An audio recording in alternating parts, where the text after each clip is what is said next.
Without the power of God behind everything I do, I really am completely inadequate. I'm helping the culture. These guys are part of us as well. You know, these guys are our cousin. I'm helping the culture. I'm pushing the culture forward in another way. Hey, black child, be what you can be, learn what you must learn, do what you can do, and tomorrow. What do you do after you read? What do you do after you know all, right? And you can say that you're truly conscious. How are you putting what you know into action? This is the Initiative radio show, shifting the paradigm through conversation on any and everything relating to our communities and culture. Now introducing your new girl, Jasmine Renee.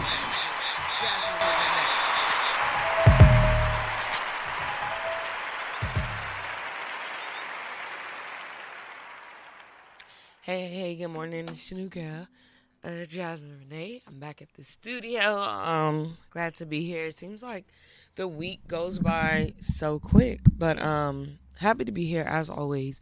A little bit about my week. I always am like blanking when it comes to that. Shout out to Keith and the Good News team for getting this new step in my feed. It looks super dope. And I'm just glad to be a part of the Good News. But as far as my week went, it was pretty cool. It went by fast. Friday came around and I didn't even realize that it was Friday.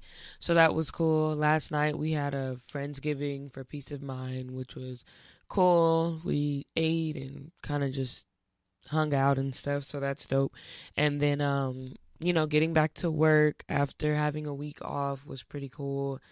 And it's crazy because you always anticipate your breaks, but then, my goodness, I miss my children so much. I miss them a lot when I'm not around them. And Monday, I was literally like, I cannot wait to see the kids and just chill with them and stuff. So I was definitely glad to be back, and that's probably why my week went a little slower, or a little, not slower, but I'm sorry, I'm trying to get this music together and it's really loud.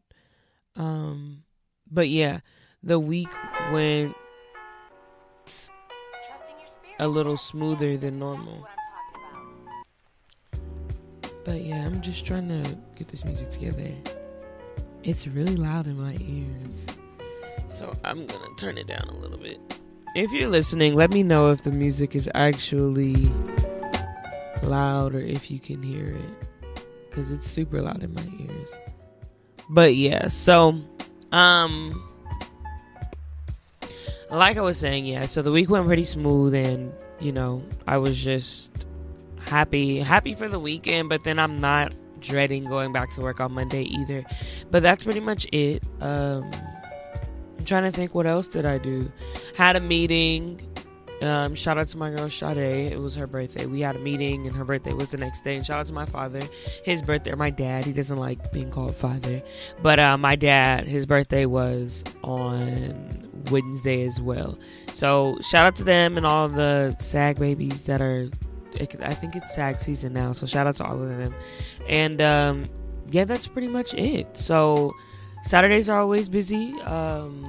Going to a game later and probably a meeting with Dre. So shout out also to the Hub Radio. Shout out to the city of Compton because they're doing their parade. I believe it's December 8th. They're still accepting toys, so make sure you get the toys to them. And just shout out to the work that they're doing and all the dope things that they have going on for the city, for the people in this city. They're really going to put on a dope parade and dope show. And I'm pretty sure there's a lot of people that are going to come out for it. But shout out to them and the way that they're just branding the city and putting the city on. So I will definitely be there next week on Saturday. Hope to see you guys there. The address is 1135 East Compton Boulevard for the Hub Radio. So the parade is going to be down Compton Boulevard. So if you want to come pull up on the Hub Radio, that's the address. And we're just going to have a good time. And I'm super excited about it. But that is pretty much it when it comes to the week. And we know different things that you guys can get into when it comes to the weekend. Spoken Word Sunday, of course, in Long Beach. And then, of course, in Up to Study with Unplugged. They're always having a dope vibe going on there. And at the Juice Joint, at the Study, the Juice Joint has their things on Monday night. So definitely hit them up. And then shout out to also RJ. RJ also had a birthday this week. Shout out to him, and he's just such a dope supporter. He's always listening and always supporting whatever movements that Initiative is doing. So shout out to everybody, actually, just for being a supporter, for listening. Let me get into it. Hopefully we can get this show to be impactful, but also not very long. So this week I wanted to talk about incarceration and education. Of course, was inspired by Meek Mill's video that dropped from and was curated by the New York Times. I'm not even sure when it dropped, but I definitely was like impacted by it because a lot of this stuff, and I don't know about you guys, so I was like, when I do this show, I'm like, does everybody know this information that I'm about to drop, or did everybody know what Meek Mill was talking about already? Is that something that we all pay attention to? But I don't think it is. I think every time we bring up actual facts and numbers and percentages, a lot of people don't know what it is that we're talking about. So when it comes to Meek Mill, we all know that Meek Mill has been in prison more than once, and this last time it caused so much more of an uproar. A lot more people were, rallying behind him and talking about it. From what I heard or what I read in his interview, he basically was on parole and violated that by doing something on a motorcycle, and that caused him to go to prison. And he was basically saying it's sad because once we do get out of prison, I guess 80% of the people that get out of prison end up going back. And he was saying that it's one of those things where you could be doing something that's like an honest mistake, or doing something that is not a crime, but you violated and please forgive me if I'm getting the terms right, you violated whatever it is that you're not supposed to be doing, or what the state has put on you, and now you have to go back into prison. So that was his story. And as we saw, a lot of people rallied behind him. A lot of people were advocating for him, and not only advocating for him, but advocating for those that have been going through the same things that he has gone through. And it's I'm not gonna say it's sad, but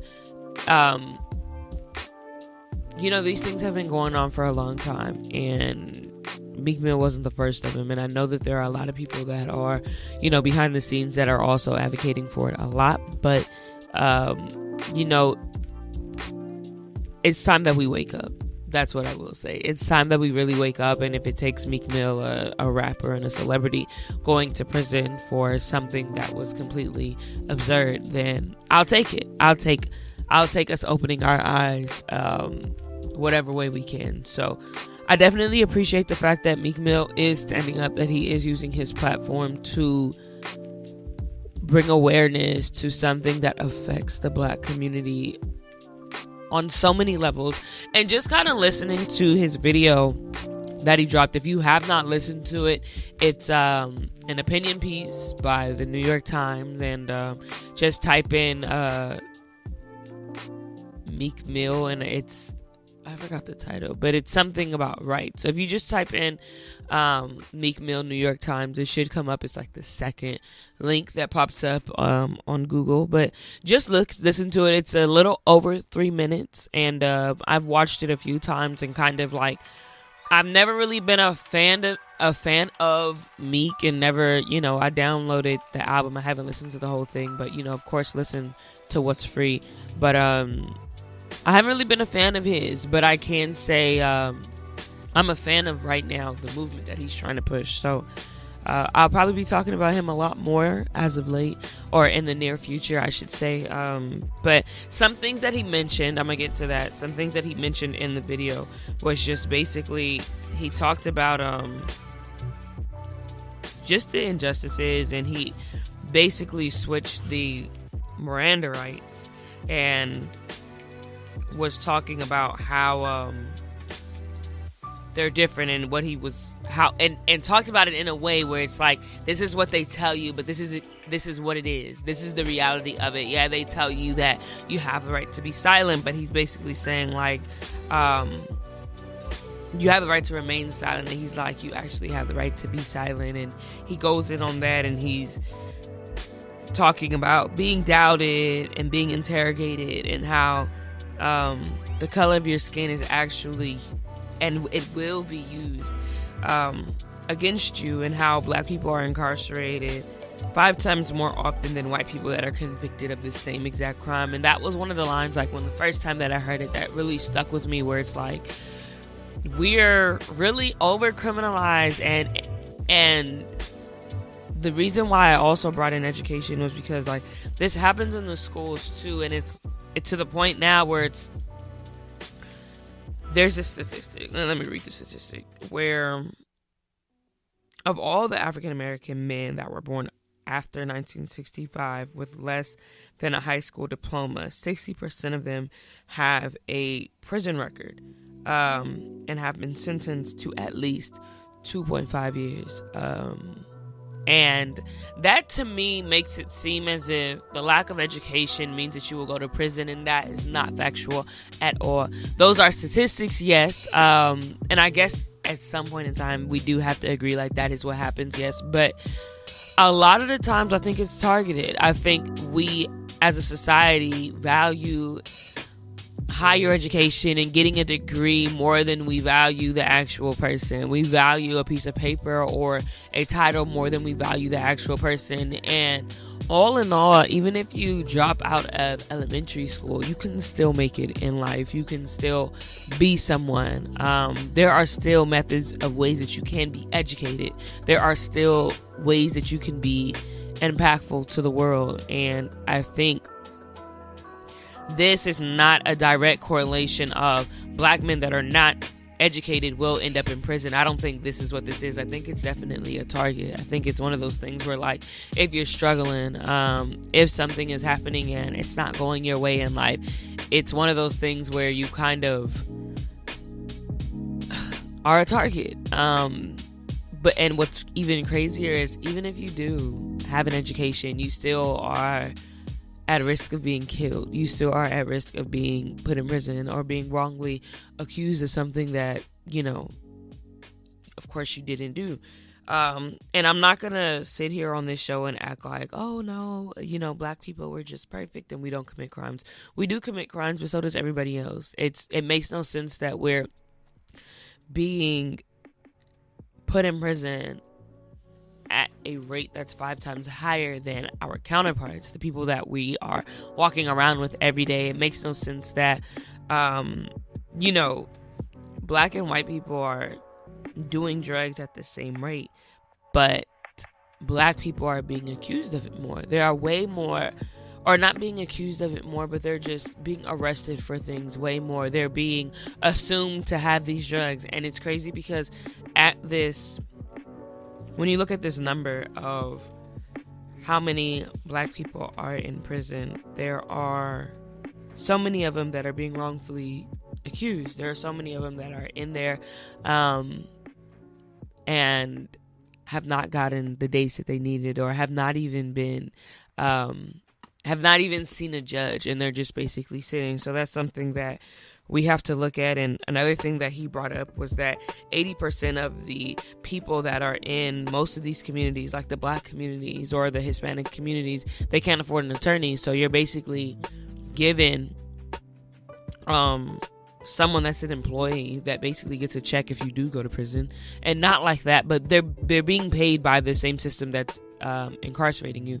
And you get this, and, you know, who cares if they get you off or don't get you off, and you're being put through this system. And he was saying that a lot of us are wrongfully accused, and if they do wrongfully accuse you, they will try to lengthen your sentence on BS. And he was just saying, like, a lot of people are just in prison, and I guess there's this thing where they'll continue to just accuse you of things, or even while you're in prison, they'll be like, okay, well, this is what you're doing, or you will think that you're getting out, and they're like, well, no, you got caught with this, that, and the other. And I guess there's no kind of right. You don't have a right to know when you're in prison. It's just like you're in here and you think you're getting out, and they're like, oh no, you got hit with this and you got hit with this, so you have to stay in there longer. So I think those are just some of the injustices that people are dealing with. And even when you go inside, I think there's a mental aspect, and I will always bring up mental health, and that's something that we don't talk about a lot. There's a mental aspect that you have to deal with. And I think also when it comes to going to prison, you're going to have to deal with the mental aspect, whether you did something or not. But then I'm thinking about the people that were wrongfully accused, that didn't do whatever it is that they're in prison for, or haven't even got their court date to be proven guilty or not guilty.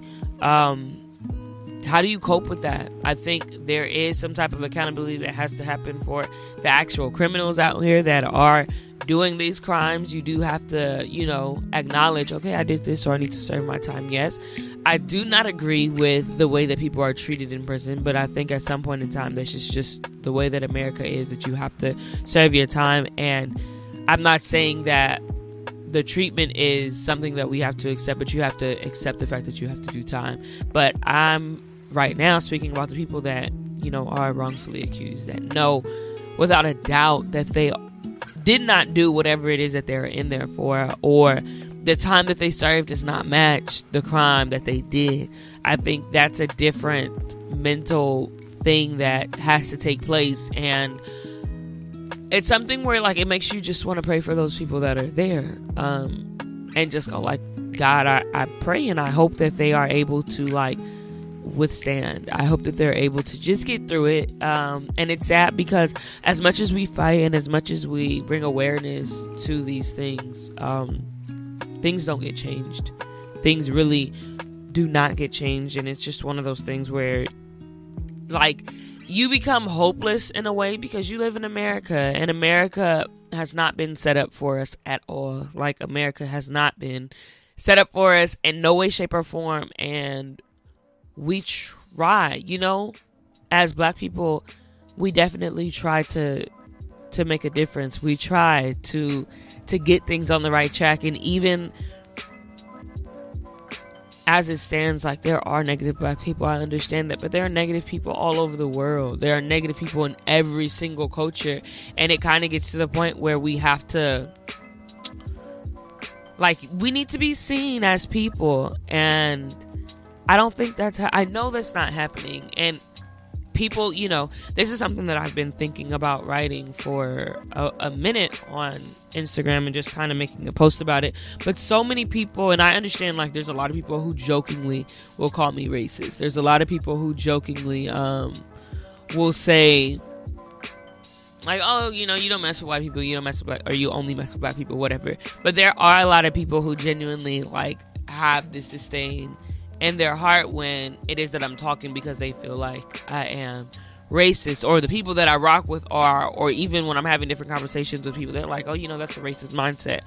And my thing is, it's you can say it is what it is, like, you can call me out for whatever, but at the end of the day, when you sit in a classroom with Black students, and then you sit in a classroom, or you go to a school with students that are not Black, you see the difference. And another article that I was reading, they were basically saying, like,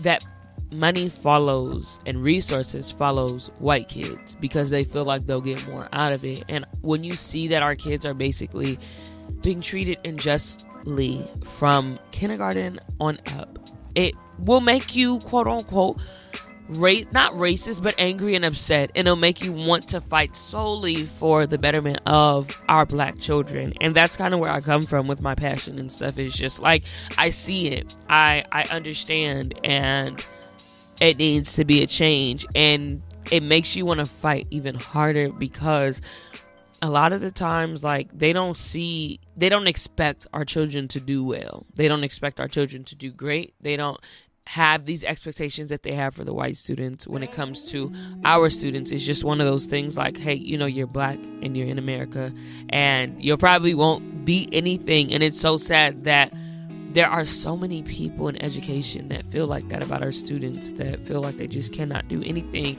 And when you're in an environment and when someone has low expectations for you, sometimes you meet those expectations and only meet those expectations because you are being taught by the person that's supposed to be setting the bar for you is setting the bar low.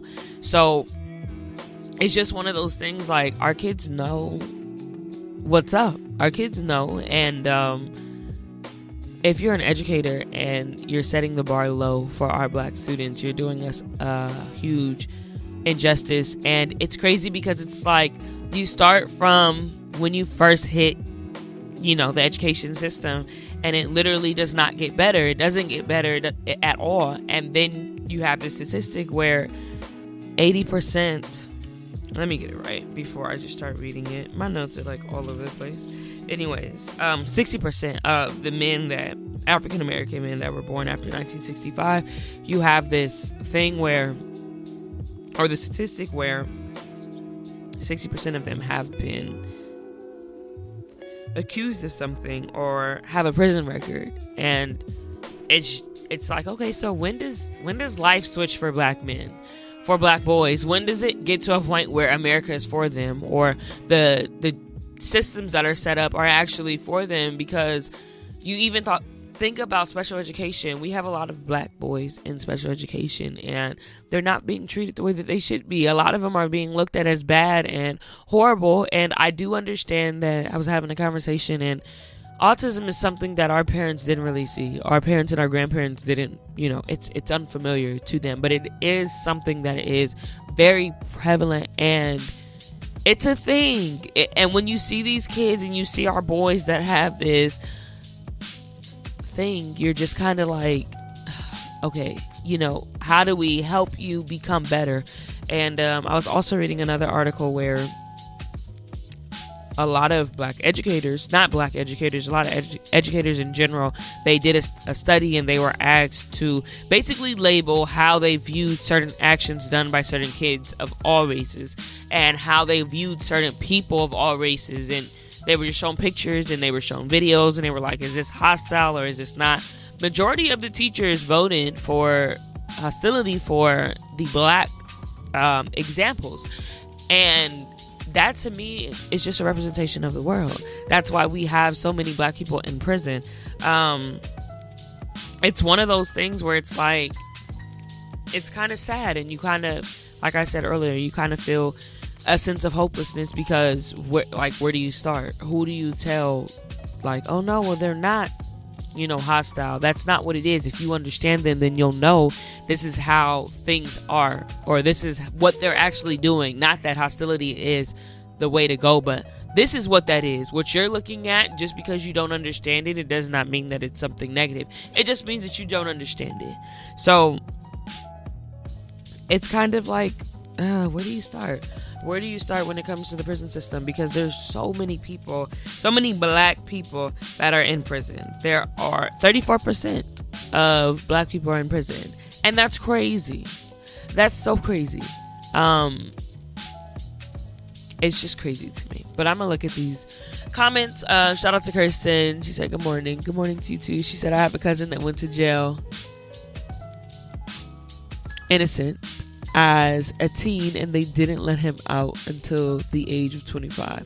They just kept pushing back his court date for years, but now he doesn't even know how to live in the real world. He's just been in and out of jail every time he gets out to witness. It is really sad. Yeah, and it's one of those things where, like, even I read this a long time ago. I think I was in high school when I read this, but in other places they have actual correctional facilities. So you did a crime, but they're actually trying to make you better. They're actually trying to get you to become better. But when it comes to America, you have to realize, like, first of all, a lot of these people are wrongfully accused. A lot of these people are in prison for things that they shouldn't be in prison for. So there's no desire to want to correct their behavior, because there's not necessarily a behavior to correct. When you go into prison, into America, most times you'll come out worse than when you went in. And that's not what a correctional facility is. A correctional facility is supposed to correct your wrongs the same way a parent chastises you or reprimands you. And that's not what's happening in America. So they have no intent to correct behavior. They have no intent to make citizens better. Another statistic that is mind-blowing is that there are more black men in prison than there are simply just prisoners in the countries of India, Argentina, Canada, Lebanon, Japan, Germany, Finland, Israel, and England. So if you put not all of a certain group, all of their prisoners all together for all 9 of those countries, there are still more black men imprisoned in America than all of those countries' prisoners altogether, which is crazy. It's just one of those things where, like, we're not looked at as people, and it's really crazy just to think that there are black people who just cannot get a grip, cannot see the injustices that are dealt. And I understand, like, yes, I'm not directly affected by that. Me, Jasmine Renee Gates, I'm not in prison. And I can't even say that I'm not directly affected, because I have family members, I know people that I care about and love that have went through these things, but it's not something that I'm faced with seeing every day.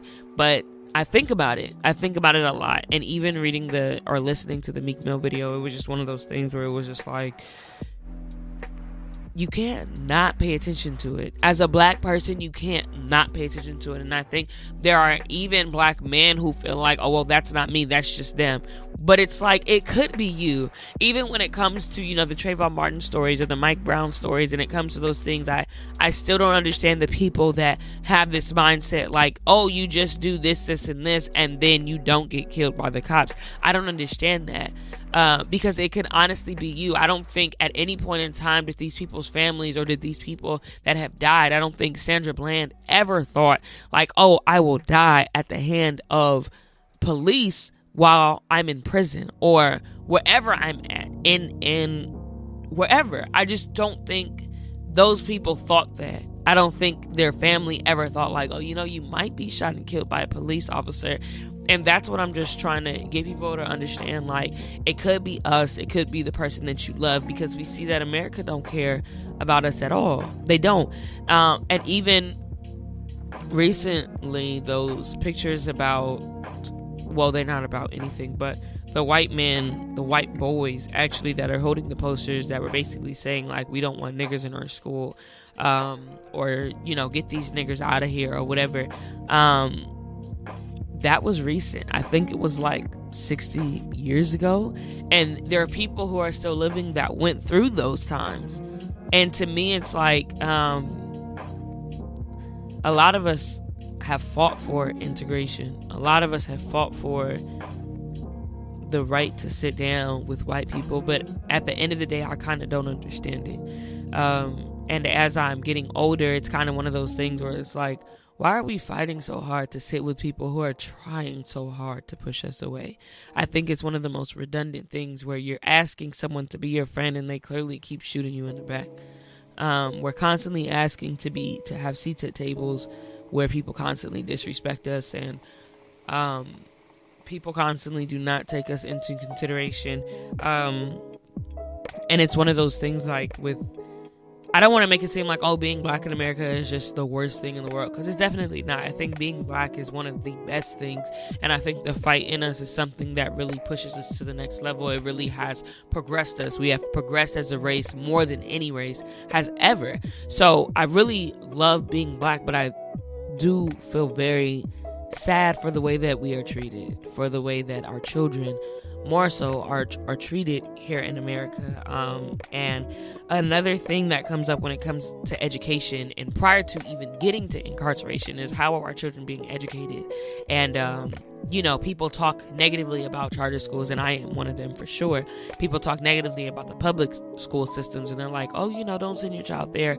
But I think one thing even I have had to understand is that you have these charter schools that are put on by white people or by black people, and the majority of them are not servicing our communities well. And then you have these poor performing public schools, and they're all in the same area. So it's like, I don't send you to a predominantly black charter school, but I send you to a public school that is more diverse, but you guys are still doing horribly there. Those are the two options that a lot of our black parents have when it comes to educating their children. And it's like, if they're not getting the education, we fought so hard to sit in these universities with these schools. We fought so hard to get opportunities that white people have, but then at the same token, even with a degree, even with everything, you still might not get what it is that you fought for. And a lot of times those are our options, where we have this or we have that, and they're negative. And a lot of our parents don't have the means to bust their kids out or to take their kids out to other schools. But then at the same token, when you're taking your child to schools where the environment does not reflect them, you're also risking them being bullied, them not feeling like they can be themselves in places. And I think what a lot of us that are coming up, like the millennials, what we're doing is speaking out on those instances where, yeah, I was put in a school with X, Y, and Z where I didn't see people and I got a good education, but at the end of the day, I didn't know who I was. I didn't know what being black was. And now that Instagram is here, this Instagram taught me how to be black, because I missed that all of my childhood, and I thought that being black wasn't the thing to do. So that's one of the things that, we kind of have to fight with. It's kind of one of those things, like, you have to pick the lesser of two evils. But I hope that us as millennials, we kind of can get to a place where we create and we curate better spaces for the children that are coming up. And I recently posted something where it was like, it's bigger than us. Like, Moses, he didn't see the Red Sea. Not the Red Sea. He parted the Red Sea. Lord Jesus, forgive me. Moses didn't see the promised land at all. He didn't see it, but he was the leader. He was the one that was supposed to get them there. He was the leader, and he got them there, and he never saw it. And at some point in time, we have to be willing to create and curate for those that are not here, those that can't, and those are the babies. Those are the children that are coming up. Those are the high schoolers. Those are the middle schoolers. Those are the ones that we think are just horrible. But we have to fight for them, and we have to make a better environment for them, and do better, and hope that one day, like, they won't have to fight the same things that we're fighting. And I don't know if I talked about this last week, but I said, like, our ancestors fought for us. Our ancestors fought and never thought that we would, maybe they didn't. They didn't think that we would see what we're doing today. So I think that's the motivation. And I think this is the second week that I've talked about this, about doing the work of our ancestors for those that are coming. So I think that's something that I'm really, feeling right now in this season, is just doing the work of our ancestors. And when it comes to looking at the facts and the things that Meek Mill brought up, and just different things that I researched, with black women are accused of crimes or arrested 2 times more than white women are. And it makes it seem as if black people are just not good people, that we're criminals, that we are not, the ideal citizen. And it's like, we fought to be here. Well, we were brought over here, but then when we came, we fought to be equal. Like, why would we, fight to be equal to just commit crimes? And I think even black people, what we have to understand is, yes, we know there's black on black crime, but that is not an excuse to allow these things to happen, to allow these injustices to continue to happen. Black on black crime is not like something that's absurd from other races. Like, there's not this thing of white on white crime, or Hispanic on Hispanic crime, or Asian on Asian crime. Like, everyone has this thing where they fight with each other because those are the ones that they see the most. Even when it comes to our dialogue, we talk more negatively about the race that we are a part of because we see it more. So black on black crime, it literally boils my blood when I hear black people talk about it as a response to injustices that are dealt to us. Like, yes, we understand that. And my thing has always been like, we don't claim criminals. If you're a criminal, it is what it is. And we are going to fight for for things to be corrected. And even when we get out, there are so many services, even when y'all get out, there are so many services that Black people have put in place, that we are putting in place to make sure that you guys are able to stand on your feet. But you have to serve that time. But what I won't do is make it seem as if, like, oh, well, you know, Black on Black crime is the reason why cops keep killing us. Like, what? How does that make sense? How does that make sense? Because we have a problem, you're going to come and add to the problem. So we keep killing each other. So you're going to come and help us? Like, no, that's not a thing. I just really, it boils my blood when Black people shun other Black people for the most ridiculous reasons. Yes, I am one of the first ones to say that Black people, we have our issues, and so does everyone else. But it does not mean that we should be treated like less than. That doesn't mean that at all. So that's that when it comes to Black people, you know, trying to shoot down ideas and stuff. But if you were just now tuning in, it's your new girl Jasmine Renee, and I'm here at the Good News Radio Station, bringing to you the Initiative Radio Show. And I'm just kind of talking about education and incarceration, and kind of how the two things are intertwined, and how, you know, our Black boys and Black girls are kind of being raised to fit into this society that America has raised for us. And I think at some point in time, we have to kind of raise our children to be rebels. Like, I can't wait to have children and just raise them to be like I'm not going to be like, oh, you know, you got to have your fist up all the time and you got to do this and you got to do that. Like, no, but I want them to understand the importance of fighting for not them, because they're not going to be fighting for themselves, just like I'm not fighting for myself. But I want them to understand that there's a generation that's going to come after you, and you guys are indebted to them. You guys owe it to them. You guys owe it to your ancestors, I should say, to make their lives better. And I hope that the fight that I do and that advocacy that I do inspires the children that I have reached. And I hope they understand, like, you know, Miss Gates or Miss Jasmine, she fought for us, and she told us, you know, X, Y, and Z. And when they get of age, I hope they do the same. I hope all the kids that I've touched, I hope they at some point decide to, like, just fight and decide that it's not just about me. It's not, as long as I get my money, it's about the people that are coming up. It's about making sure that my children don't have to go through the same things that I'm going through. It's making sure that there's a system put in place that checks the system that's supposed to be, and, you know, that's over criminalizing us. That's what I'm hoping, you know, will happen for the children that are to come. But that's pretty much, sorry, I'm stretching. But I wrote down some more facts and stuff, and just some more things about what Meek Mill talked about.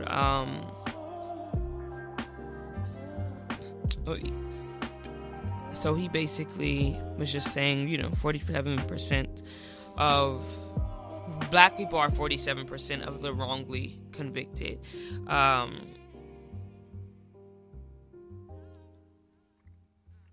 And he was basically saying, you know, we're still not free even when we get out.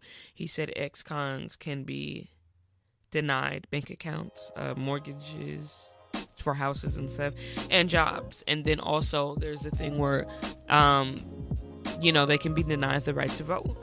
And he was saying also that the plantation is just like the prison, and he was saying this is the plan, this has been the plan since abolition. And it's crazy because sometimes I think, and I'm like, do you, like, where are these people at? But I think there's a real, like, issue with white people sometimes, and I know that this will be problematic, but just to not understand, or to constantly feel like that black people or black and brown people or people that don't look like them need to be put in cells or need to be governed by them. And I think that's something that we have fallen into. I think at some point in time, black people allowed themselves to be governed by them. And I'm not saying when it comes to slavery, but I'm saying once it got out, there needed to be a separate thing that was going on, because there's no way that we can be governed by people that don't understand us. There's no way that there can be a party of people that are deciding things for us, and there's no one in the party that looks like us. There's no way. Or there's no way that there can be a black leader and the only people around them are people that don't look like us. That makes no sense. And we're allowing them to govern us. And of course, at this point, it's kind of one of those things like we have allowed ourselves to become a part of this government. So we have to fight the government or we have to abide. And like I was saying earlier, you know, we've fought so hard to be integrated, and I don't think that's one of the best things. I think we needed our own. We definitely need something that we feel pride in, and I think a lot of people, even when it comes to politics, we don't feel a pride in it. And I know we did the episode on, like, you know, what do you do? Like, we voted, now what do we do? And a lot of us are just like, okay, so yeah, we voted and that's cool, and the anticipation has died down. The energy has died down. No one's talking about politics, and nobody cares. But I hope it's something that we kind of stay awake on. And I know for me, myself, like, if there's not someone who's going to give us what we need and what we want, I, quite frankly, you know, kind of don't really think about it. It's just like, okay, it's going to continue to be the same thing. So I do what I can in my reach of people and my reach of children. I do what I can, and I hope that I make somewhat of an impact. But it's just one of those things where, like, you really think, or you really have to think, like, what would it be like if we weren't so eager to be sitting at the table with them? And even the quote, like, I think it's by Miss Chisholm, Shirley Chisholm, and she said, if they don't have a seat, bring a folding chair. If they don't have a seat for you at the table, bring a folding chair. I don't necessarily agree with that. I'm not bringing no folding chair. We about to go build something else. I don't need to sit down with you. And that's something that I've kind of prided myself on, is just like, there was no seat for me. There was no seat for me, even in this space. Even, and I've said this before, I've often been an advocate for children in the face of educators, and I think that's very backwards. That I have to advocate for children in the face of educators that are educating children. But I'm tired of, like, sitting at the table with them. I'm tired of complaining that I don't have a seat. I'm tired of hearing people complain, like, oh, they didn't give me a seat, so I brought a chair. No. We're not bringing a chair. We're making our own table, and we probably aren't even sitting at tables. We're going to have a party, and we're going to create for ourselves. We shouldn't govern ourselves based on the way that white people are governing. And I think even when it comes to education, we shouldn't be educating our children based on the way that the white man has put it. And we see that our children are not even, the mental that they have is not in alignment with the curriculums that were created for white students. Like, you have to understand, we're a whole different people. Our genetic makeup is completely different. And you have to take that and kind of like, okay, all right, so what can we do? Our culture is different. The way that we understand is different. Our mental is completely different. So how do we now cater to that? I think we have to learn ourselves. Everybody else studies us, but we don't study ourselves. But yeah, that's kind of all that I wanted to talk about. And just, like, wanted to basically get people to understand that our education system is filtering our children into prison. And there was another thing that I wrote down.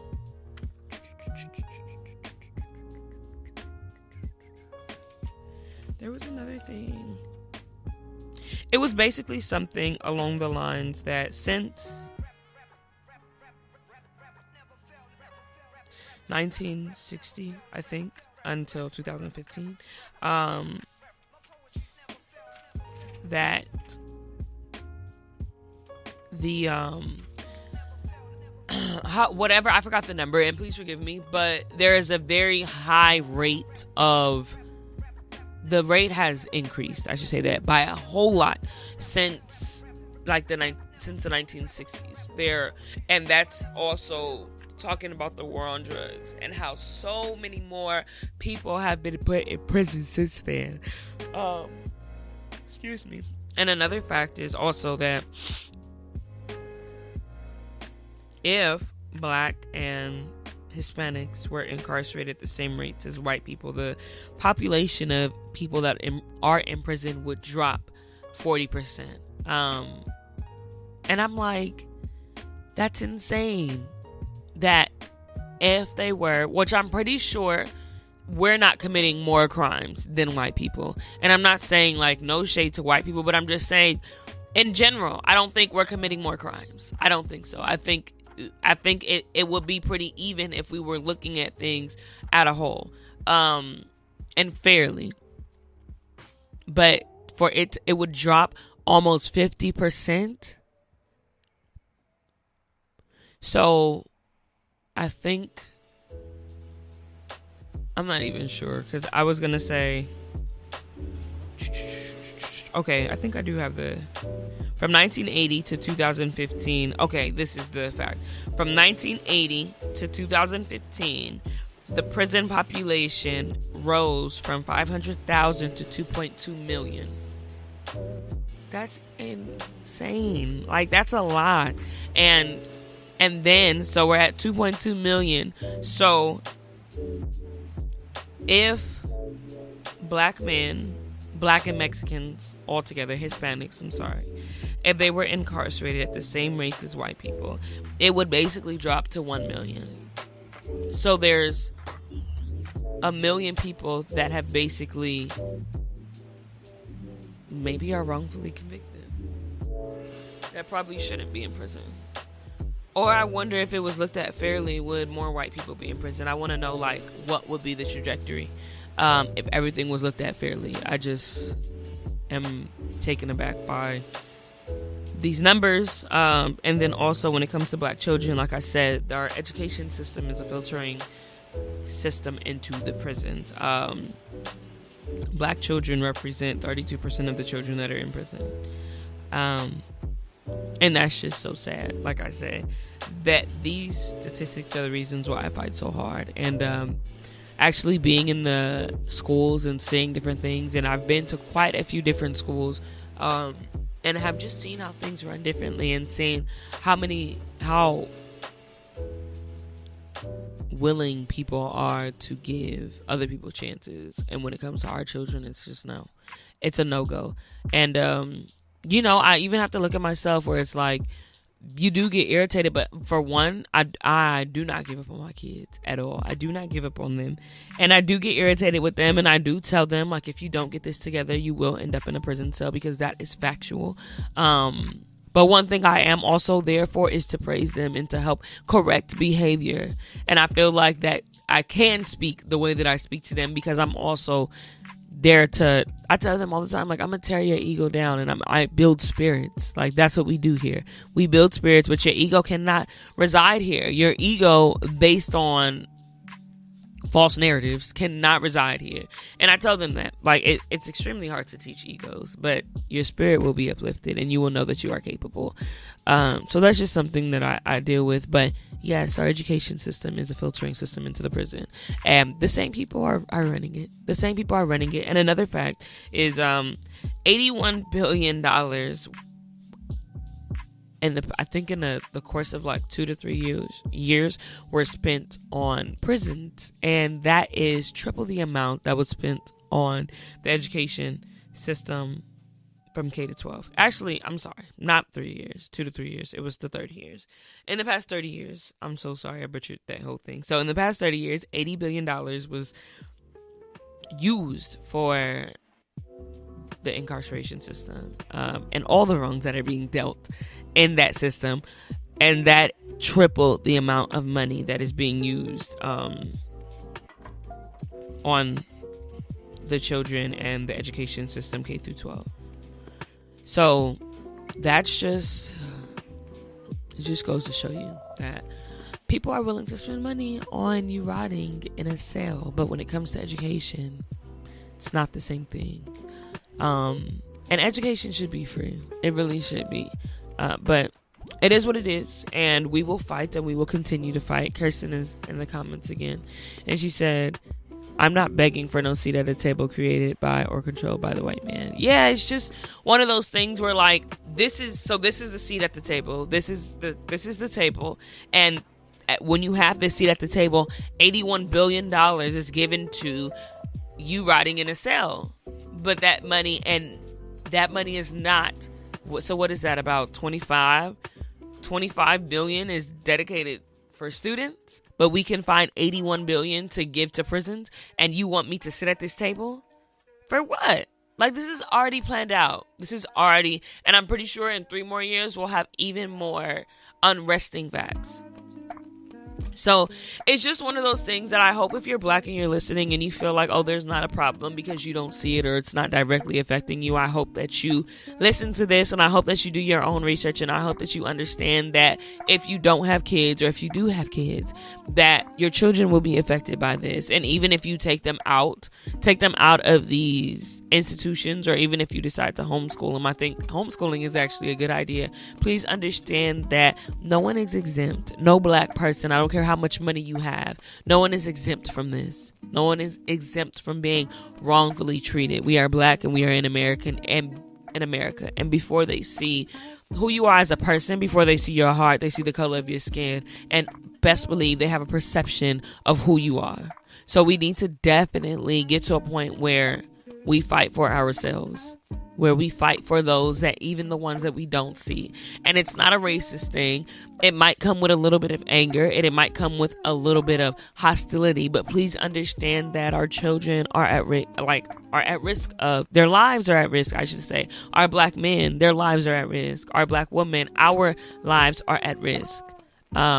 So yes, it does come with a little bit of hostility. It comes with a little more passion. It might come off a little negative, but this is America, and this is what we're dealing with. So sometimes you have to meet hostility with hostility. And shout out to Michelle Obama, and I love her dearly. But the quote, when they go low, we go high. No, sometimes I don't agree with that. Not sometimes, but all the time. I don't agree with that.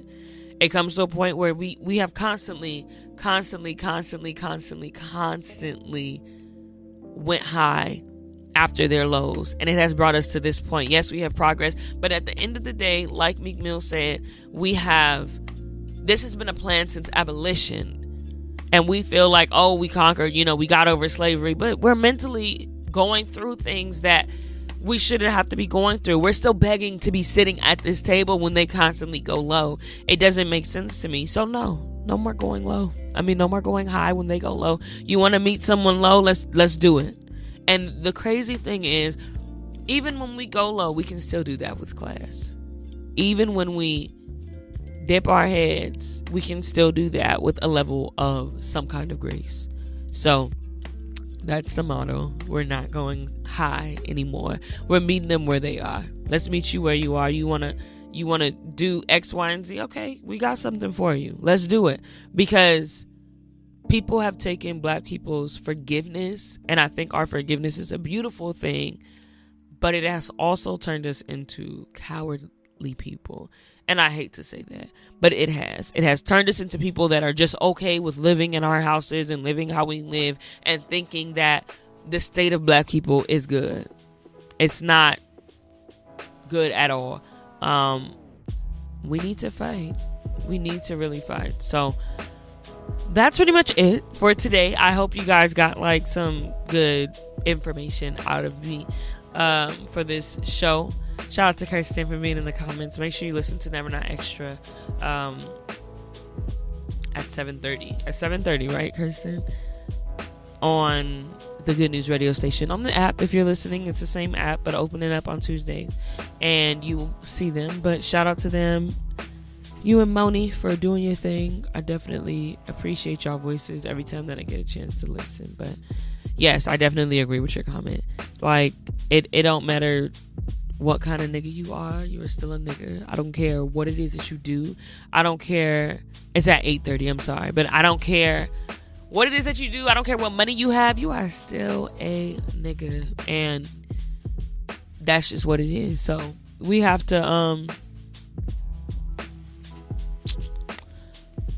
live accordingly.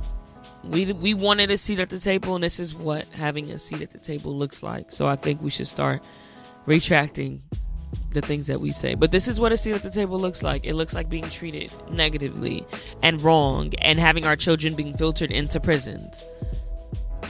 And for me, like, I'm even right now just like, who the kids? That's and I fight for them so hard. I fight for my kids to not end up there so hard. I try to bring awareness to the things that they do. I try to help so much, because when you see them, it really hurts. It hurts to know, like, hey, the world, America is not here for you. America is not here for you, and you didn't ask for this, but America isn't here for you. And it's hard to, like, tell a child that, you know, that the place that you live in, where you are a citizen, this place wants to see you down and out and rotting. So I really hope that we can do better for our children. So that's pretty much it. And I'm going to wrap up the show. If you liked it, make sure you share it. The link will be in the bio. But I appreciate you guys, and I hope that I was able to shed a light on some things. Shout out to Meek Mill for enlightening me on the topic, and not even enlightening me, but just for bringing it back up again, because I know I've talked about it before. But I appreciate you, Meek, and I appreciate everybody that's speaking up on the topic of incarceration, because it's a sad case, and we need to do better. So that's that. But yeah, that's pretty much it. But yeah, the takeaway for this week is, what is the takeaway? Let's speak up. Research, actually. Before you speak up, research. Research about something that you don't know about. Find something that has to do with Black people, or whatever race it is that you are. Find something, and let's talk about it. Research it and realize, like, you know, it's not. That's wrong. And even if you're not going through it, think about someone who is. And think about someone who, you know, maybe in prison, or, you know, maybe going through homeless, or maybe going through a mental illness. And even though you might be good, think about them while you're researching, and realize why there are Black people like Kirsten and I who go so hard for Black people. Realize why we have this passion. Realize that, and grab a hold to it, and join us, because we need more people to help fight. So thank you, Kirsten. I really appreciate you. And thank you for everyone that's listening. So go out and research, and have a heart, and think about those people that are not you, that are not able to wake up and listen to this. Think about those people that are not able to sit in peace, who are dealing with their demons, and who are dealing with the demons of America, because they have been caught up in the system. So,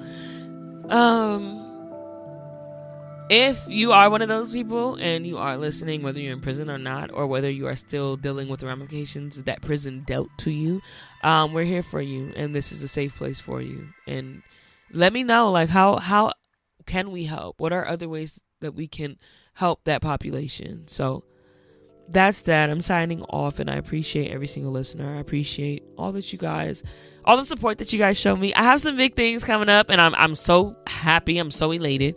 But I really appreciate all the listeners and everybody that is supporting, and I cannot wait for you guys to support the new